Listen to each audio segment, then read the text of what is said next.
Halo para muda Indonesia. Setelah dulu kita membahas tentang perbedaan anime versus live action Rurouni Kenshin untuk film pertamanya yang tayang tahun 2012 yang lalu. Sekarang ini kita masuk ke bagian kedua. Kita akan membahas perbedaan film live action dan anime untuk film kedua Kenshin, yaitu Rurouni Kenshin Kyoto Inferno. Kalau film pertamanya mengambil cerita dari Art Tokyo, kalau di film keduanya ini mengambil cerita dari Art Kyoto. Cerita yang paling terkenal dalam seri Rurouni Kenshin ini yang menceritakan Kenshin yang berusaha menghentikan ambisi Shishio Makoto yang juga merupakan Batosai untuk menguasai pemerintahan Meiji.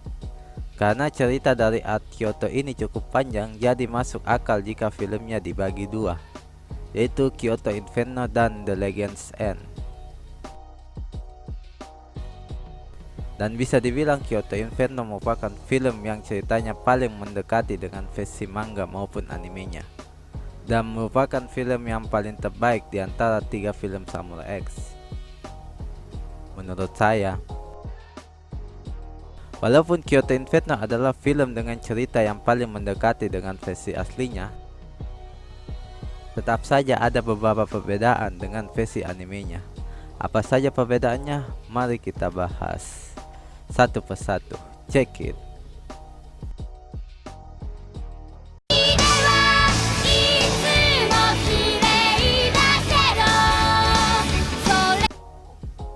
Untuk di film, scene pertama itu ialah penyerangan beberapa polisi ke markas Shishio yang dipimpin oleh Hajime Saito.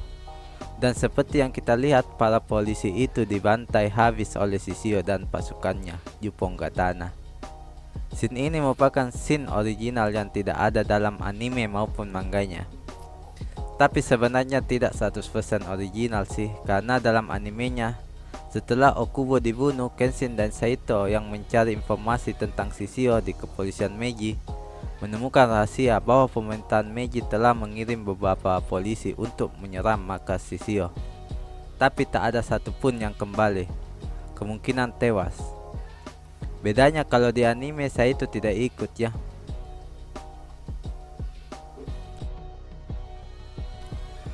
Scene selanjutnya yaitu di dojo Kaoru Kamiya. Kaoru terlihat mempunyai beberapa murid. Kalau di animenya, Kaoru hanya mempunyai 2 murid, yaitu Yahiko dan Yutaro. Kaoru baru mempunyai banyak murid setelah menikah dan mempunyai anak, lebih tepatnya di manga, yaitu Art Hokkaido.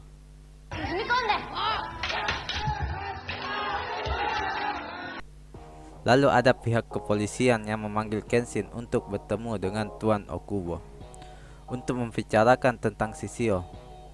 Kalau di animenya, Okubo yang datang langsung ke dojonya ya. Kalau di animenya juga, Okubo yang memerintahkan Saito untuk menguji kekuatan Kenshin. Apakah kekuatannya masih seperti sewaktu masih menjadi Batosai atau tidak.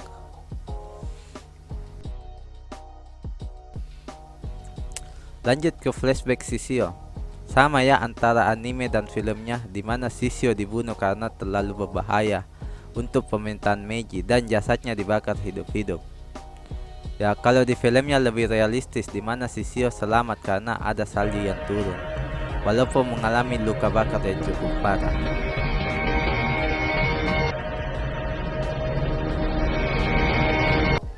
Lalu ada scene di mana jika Kenshin pergi ke Kyoto untuk menghentikan Shishio, ada imbalan yaitu penghapusan kejahatan Megumi sebagai pembuat opium.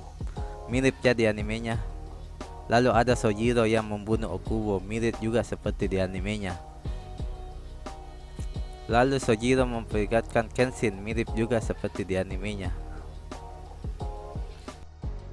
Lalu ada motivasi Kenshin untuk pergi ke Kyoto, menghentikan Shishio.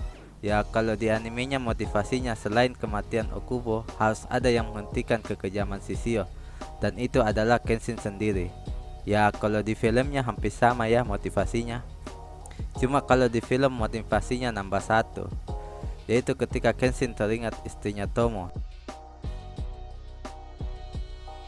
Tampaknya di film ini Kenshin belum bisa move on dari istri pertamanya ya. Padahal Kaoru kurang cantik apa coba.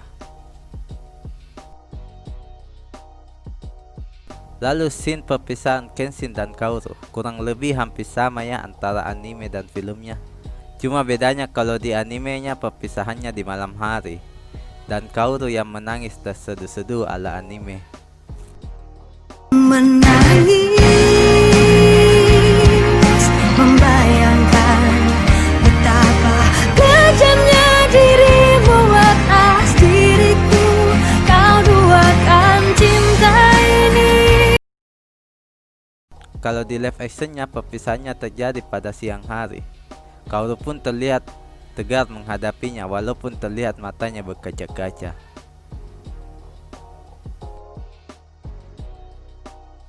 Lalu ada perubahan sikap Kaoru setelah ditinggal Kenshin. Kalau di animenya Kaoru berada di posisi hidup enggan mati tak mau. Kelihatannya begitu terpukul dengan kepergian Kenshin sampai-sampai tak mau makan. Sampai akhirnya disadarkan oleh Megumi. Di sini juga diperlihatkan ternyata Megumi juga menyukai Kenshin ya. Sesuatu yang tidak diangkat di live actionnya. Menangis,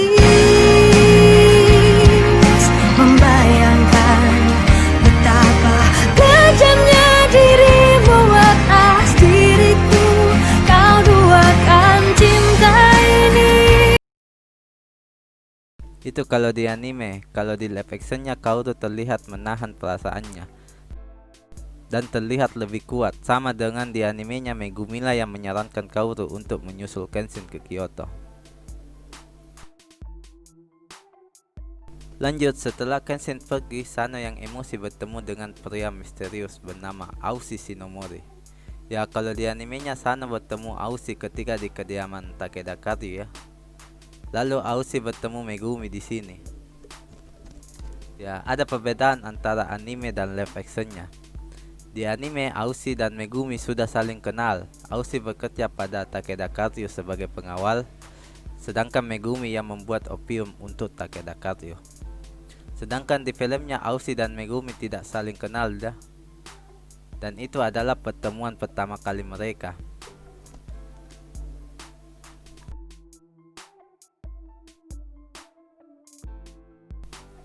Lalu ada Sanosuke yang memutuskan pergi ke Kyoto, lalu dihadang oleh Hajime Saito. Ya, walaupun sempat dihajar habis-habisan, akhirnya Saito pun mengizinkan Sano untuk pergi ke Kyoto. Scene ini tidak ada dalam live actionnya ya. Lalu di tengah perjalanan ke Kyoto, Sano bertemu dengan Anji, biksu yang telah menyimpang dari ajaran agama Buddha. Karena melihat jurus Futen no Kiwami yang dapat menghancurkan batu dalam sekali pukul, Sano pun meminta Anji untuk mengajarinya jurus tersebut. Ya, awalnya sih Anji menolak, tapi pada akhirnya ia bersedia mengajarkan Sano jurusnya. Untuk karakter Anji muncul dalam filmnya, tapi bedanya kalau di anime, Anji itu bisa dibilang sebagai gurunya Sano ya. Kalau di live actionnya bukan siapa-siapa, hanya karakter jahat biasa. Dan juga di film Sano tidak bertemu dengan Anji dalam perjalanannya ke Kyoto. Balik lagi ke Kenshin. Setelah meninggalkan Kaoru di tengah perjalanan, Kenshin bertemu dengan ninja muda cantik bernama Misao Makimachi. Di sini sepertinya ada sedikit perbedaan antara anime dan filmnya. Kalau di animenya Kenshin bertemu dengan Misao ketika Kenshin hendak menolong Misao yang ingin dirampok oleh Yakuza. Ya, walaupun pada kenyataannya lah Misao lah yang ingin merampok mereka. Akhirnya Kenshin dan Misao terlibat pertarungan yang sedikit kocak menurut saya. Ya, kalau di film Misao dan Kenshin bertemu ketika Misao hendak mencuri pedang milik Kenshin untuk biaya perjalanan. Setelah melihat pedang Kenshin adalah Sakabato, Misao langsung kehilangan minat untuk mencuri pedang Kenshin.